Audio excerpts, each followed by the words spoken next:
Shalom peuple de Dieu, je suis dans la joie de revenir au milieu de vous. C'est encore moi, votre humble serviteur, l'évangéliste Michel Banfoumou. Je viens apporter encore un message pour les enfants de Dieu, pour le peuple de Dieu, ou de par le monde, partout où il se trouve.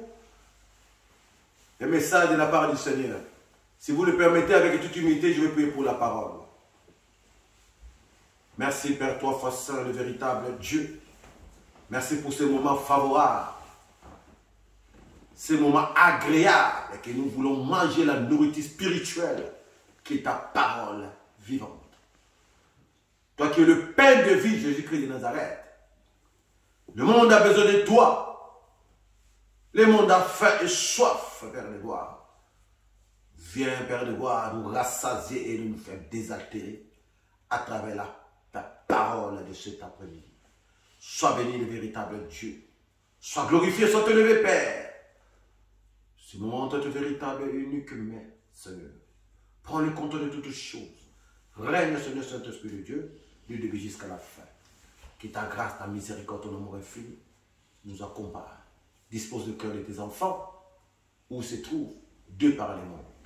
J'en suis pris au nom du roi, le Seigneur, le seul sauveur, Jésus-Christ de Nazareth. Amen. Bien-aimés le Seigneur, si vous le permettez, vous pouvez prendre nos Bibles. Nous allons lire la parole du Seigneur. Dans l'évangile de Luc. Luc chapitre 12, versets 1 à 5. Luc, l'évangile de Luc chapitre 12, versets 1 à 5. J'ai lu la parole au nom du roi Jésus-Christ de Nazareth. Pendant ce temps, de milliers de gens s'étaient rassemblés au point qu'ils se marchaient sur le pied les uns les autres. Jésus commença par s'adresser à ses disciples. Gardez-vous, leur dit-il, de ces levains, l'hypocrisie des pharisiens. Car tout ce qui est tenu secret sera dévoilé et tout ce qui est caché finira par être connu.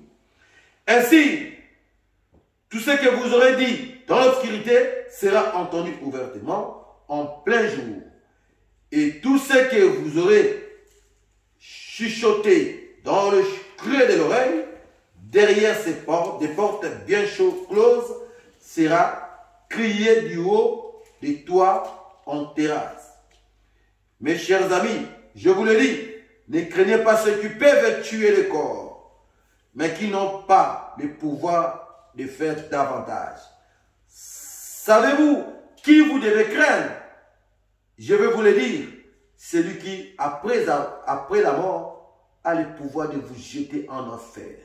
Oui, je vous l'assure, celui que vous devez craindre. Amen. Je lis encore la parole du Seigneur dans l'évangile de Matthieu. Matthieu chapitre 15, versets 7 à 9. Hypocrite, Ésaïe a fort bien prophétisé à votre sujet. Ce peuple m'honore de l'air, mais au fond de son cœur, il est bien loin de moi. Le culte qu'il me rend n'a aucune valeur, car les enseignements qu'il donne ne sont que les règles inventées par les hommes. Parole du Seigneur. Bien-aimés dans le Seigneur, le thème de notre message de cet après-midi et l'hypocrisie dans l'église. Notre thème de cet après-midi, notre message de cet après-midi a pour thème l'hypocrisie dans l'église. L'esprit des prophètes est en Jésus-Christ, le Seigneur, qui veut un culte spirituel et authentique. Le Seigneur Jésus-Christ veut que les chrétiens, nés de nouveau, puissent lui rendre un culte authentique et spirituel, auquel le cœur de l'homme a du mal à se laisser gagner. Ces derniers sont comparables aux pharisiens à l'époque du Seigneur, durant son séjour terrestre. Le Seigneur avait des paroles directes à leur égard. Aussi, il leur adressait des vifs reproches, puisque ces derniers bien qu'ils connaissaient très bien la loi, ou qu'ils l'appliquaient à peine, mais avaient du mal à le mettre en pratique, ou le mettaient à peine en pratique pour leurs propres intérêts ou leurs propres avantages. La parole du Seigneur nous dit ceci. Le Seigneur Jésus-Christ est mort pour les péchés, juste qu'il est, et pour les injustes, afin de nous ramener à Dieu.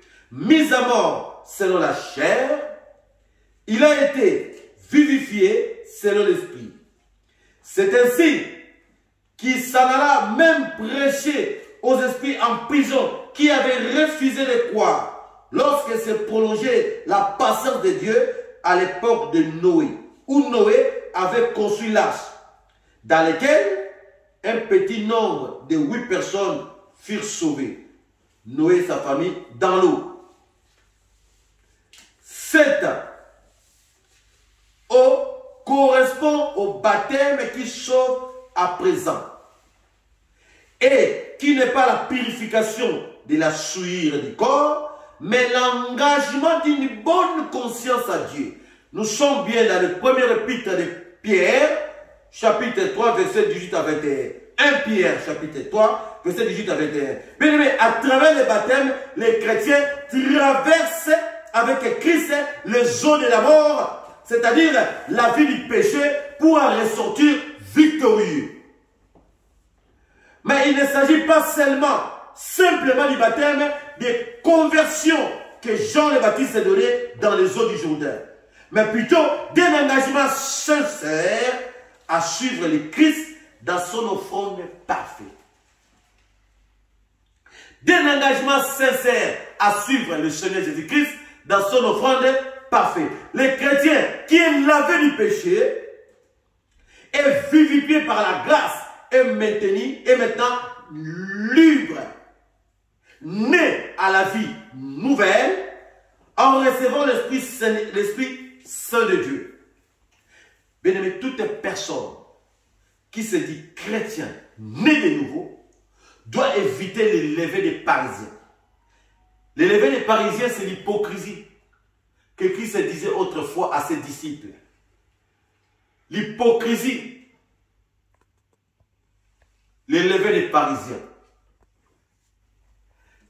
L'ensemble des saints où l'église du Christ est affaiblie aujourd'hui parce que beaucoup de chrétiens vivent dans l'hypocrisie, comme autrefois les parisiens.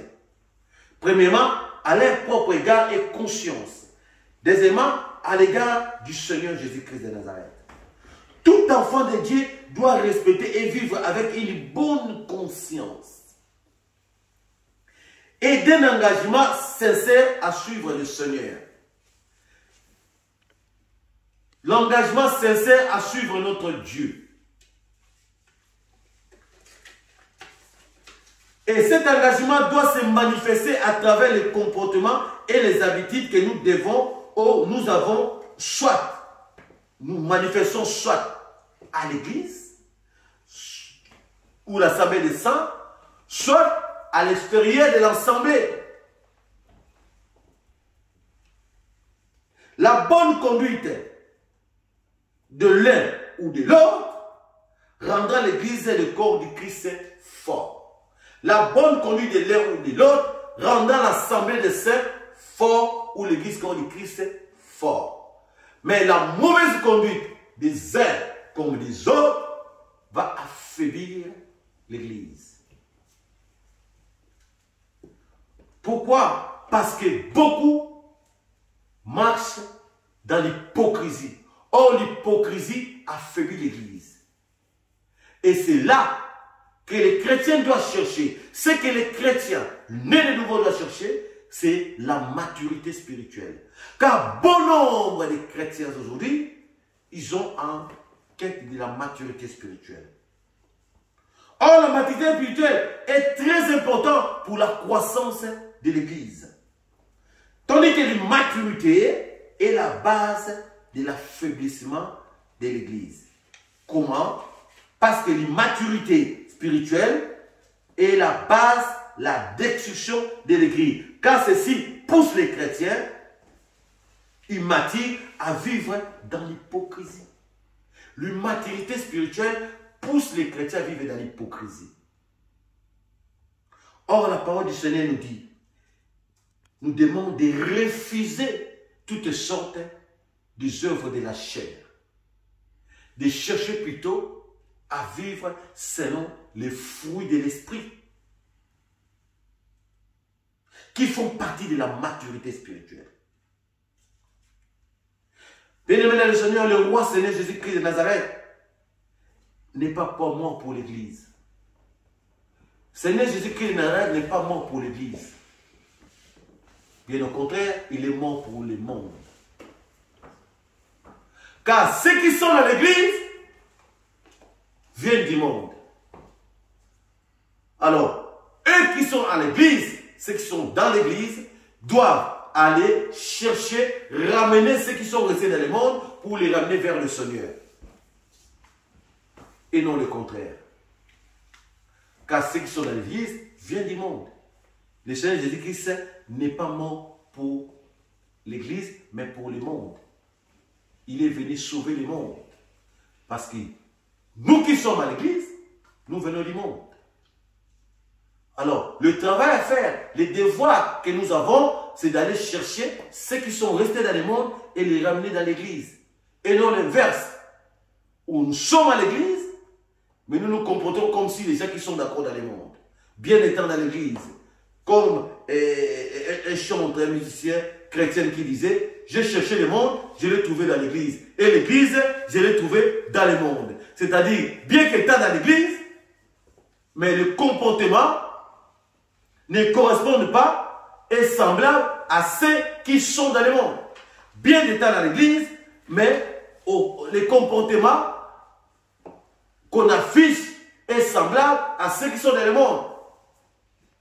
J'ai cherché le monde, je l'ai trouvé dans l'Église, et l'Église, je l'ai trouvé dans le monde. L'appel de notre Seigneur Jésus-Christ ne se limite pas seulement à l'Église, va au-delà de l'Église, c'est-à-dire dans le monde. Comment voulez-vous impacter le monde aussi longtemps que nous-mêmes qui sommes dans l'Église, nous vivons dans l'hypocrisie? Tout en posant des actes qui ne glorifient pas le nom de notre Seigneur et Sauveur Jésus-Christ de Nazareth. Quand nous sommes dans l'assemblée des saints, nous nous comportons comme des vrais saints. Mais une fois en dehors de l'assemblée, c'est une autre vie. C'est un autre manteau que nous montons. Nous serons comme le tombeau blanchi, comme qui se disait autrefois. Bien-aimé, étant enfant de Dieu, étant chrétien, nous avons aussi une part de responsabilité pour le salut de l'humanité. Pourquoi? Parce que, étant enfant de Dieu, nous sommes la lumière du monde. C'est nous qui avons amené la lumière dans le monde. Comment? À travers notre comportement. Beaucoup de chrétiens vivent avec une double identité aujourd'hui. Quand ils sont à l'église, ils se comportent comme des saints, des vrais saints. Mais une fois en dehors de l'église, vous verrez que ces derniers se comportent comme un frère, une sœur, et non en Christ, mais comme une sœur en crise. Ils se comportent comme un frère en crise, et non un frère en Christ. Or, Dieu a tant aimé le monde. Il a envoyé son Fils unique afin que quiconque croit en lui ne périsse point, mais qu'il ait la vie éternelle. L'hypocrisie dans l'église. Bien-aimé, toi-même tu es une église. Tu es une église. Partout où tu pars, partout où tu te promènes avec l'église parce que tu fais partie de l'église et corps du Christ. Le comportement que tu dois afficher doit être conforme à un enfant de Dieu né de nouveau, qui a accepté Christ comme son Seigneur pour qu'il demeure le seul Seigneur et le seul sauveur de sa vie. Nous sommes dans le monde, mais nous ne sommes pas du monde. La parole du Seigneur est claire là-dessus. Bien étant dans le monde, nous sommes dans le monde, nous vivons dans le monde, mais nous ne sommes pas de ce monde. Notre monde, c'est le royaume des cieux. En d'autres termes, cela veut dire quoi? Cela veut dire ceci. Bien étant dans le monde, nous ne pouvons pas se laisser influencer par les choses mauvaises qui se passent dans ce monde. Vous allez voir un enfant de Dieu, quelqu'un se dit chrétien, né de nouveau, mais qui continue à marcher dans la calomnie. Quelqu'un qui se dit chrétien, né de nouveau, mais qui continue à marcher dans la jalousie. Quelqu'un se dit chrétien, né de nouveau, mais qui continue à marcher dans la haine, dans la colère, dans la méchanceté, dans l'idolâtrie, dans l'hypocrisie, dans l'impudicité. Plus grave encore, quelqu'un se dit chrétien, né de nouveau, mais qui continue à marcher dans l'adultère. Nous servons un Dieu qui verra tout bien aimé dans le Seigneur. Nous servons un Dieu qui connaît tout, qui voit tout, qui sait tout. Tu peux faire sembler aux hommes, mon frère, ma soeur, mais tu ne feras pas sembler à ton Dieu. Les actes ou tout acte que tu poses, tout mauvais acte que tu poses, crée un désavantage dans l'église corps de Christ. Or, tout bon acte que tu poses, crée un avantage à l'église corps de Christ. Puisque nous avons un rôle à jouer, à ramener ceux qui sont dans le monde vers le Seigneur. Mais si toi qui es dans l'église, tu te comportes comme si tu étais toujours dans le monde, comme toujours tu étais toujours païen, comme si tu étais toujours un converti, tu ne rends pas service à l'église. J'ai cherché le monde, je l'ai trouvé dans l'église. Et l'église, je l'ai trouvé dans le monde. Bien-aimés dans le Seigneur,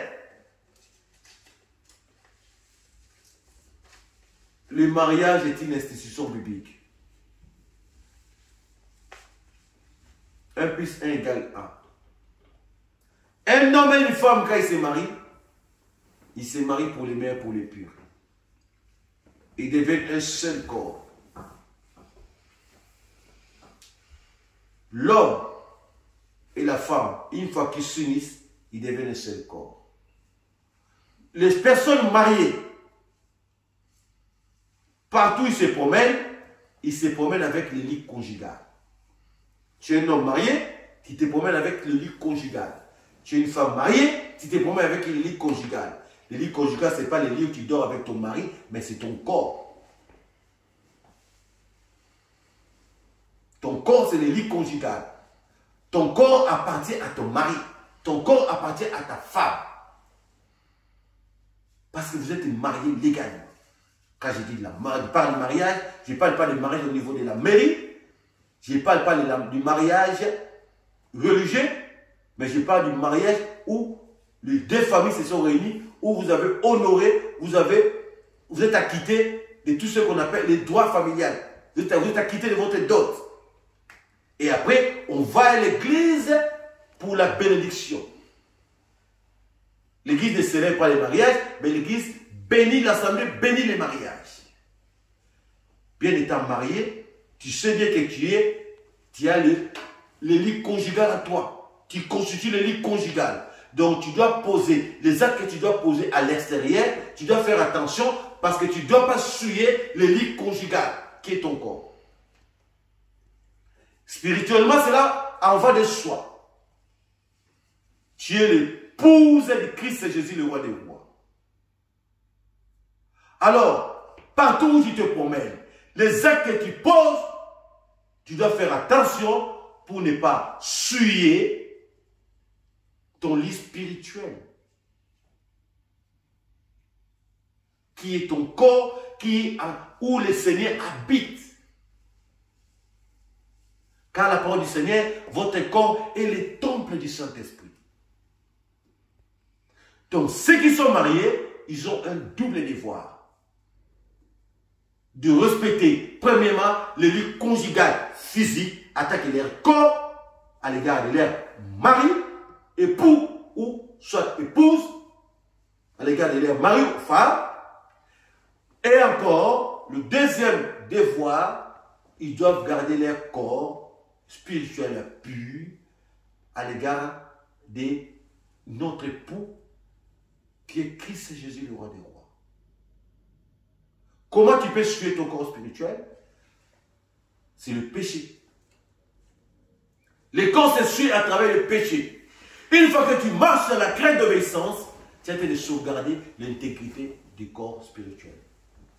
Mais quand tu marches dans la désobéissance, dans le péché, dans le vie de péché, tu as été de suivre le luxe conjugal, spirituel, et tu as été de gâcher ta relation, ton union avec ton Seigneur. Bien aimé, nous allons savoir une chose. Le fait d'être chrétien, cela ne t'amène pas au ciel. Le fait d'être chrétien, cela ne doit pas t'amener au ciel. Mais c'est le fait d'avoir cru en Christ Jésus, le roi des rois, c'est ça qui va te amener au ciel.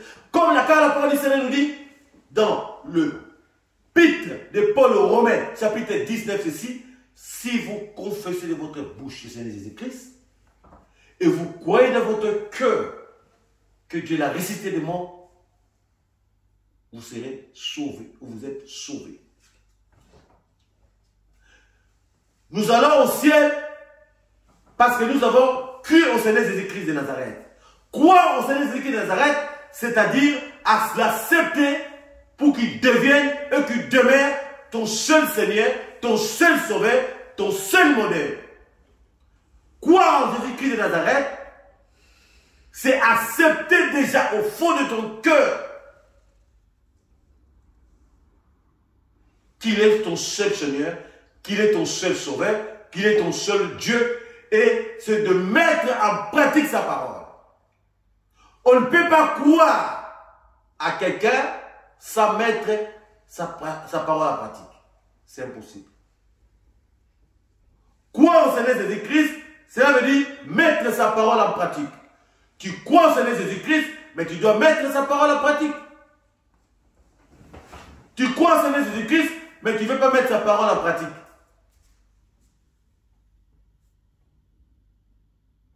Quand tu crois au Seigneur Jésus-Christ, tu dois mettre sa parole en pratique. Puisque nous servons un Dieu qui est rempli de bonté et d'amour. Tu dis, je suis chrétien. Mais tu es chrétien par rapport à quoi? Qu'est-ce qui prouve que tu es chrétien? Qu'est-ce qui témoigne que tu es chrétien? Le fait d'être chrétien, ce n'est pas un titre. Le fait d'être chrétien, ça ne doit pas être un slogan ou un titre. Bien au contraire. Mais ça doit être un modèle de vie. Puisque nous avons un seul modèle qui est le Seigneur Jésus-Christ. Comme nous suivons Christ, nous l'avons cru en lui. Cru en lui. Nous avons cru en lui et nous devons mettre sa parole en pratique parce que le Seigneur Jésus-Christ est la parole. Tu ne peux pas croire à quelqu'un sans pour autant mettre sa parole en pratique. Je crois en mon Dieu, c'est pourquoi je mettrai sa parole en pratique. C'est pourquoi je mets sa parole en pratique.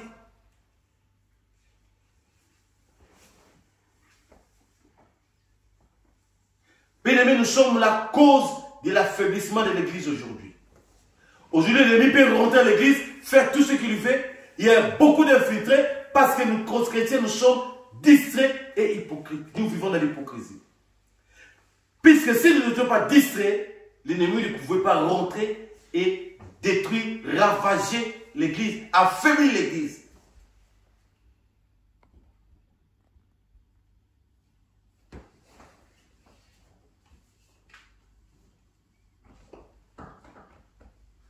Nous sommes les vrais ambassadeurs de Jésus-Christ de Nazareth sur la terre.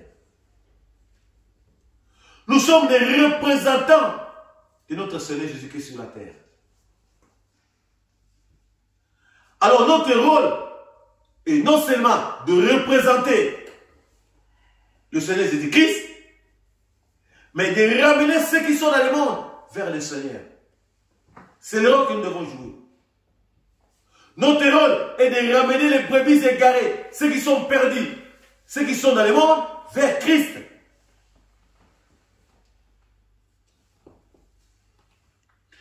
Nous sommes sauvés. Nous devons poser la question, pourquoi sommes-nous sauvés? Si nous sommes sauvés, c'est pour ramener le monde vers le Seigneur. C'est pour réconcilier Christ avec le monde. Nous sommes sauvés aujourd'hui. Nous devons nous, à notre tour, aller réconcilier le monde avec le Seigneur. Chercher le monde et les ramener le monde à l'église. Et non le contraire. Quitter l'église et retourner dans le monde. Et non. Bien étant dans l'église, c'est comme si on était dans le monde.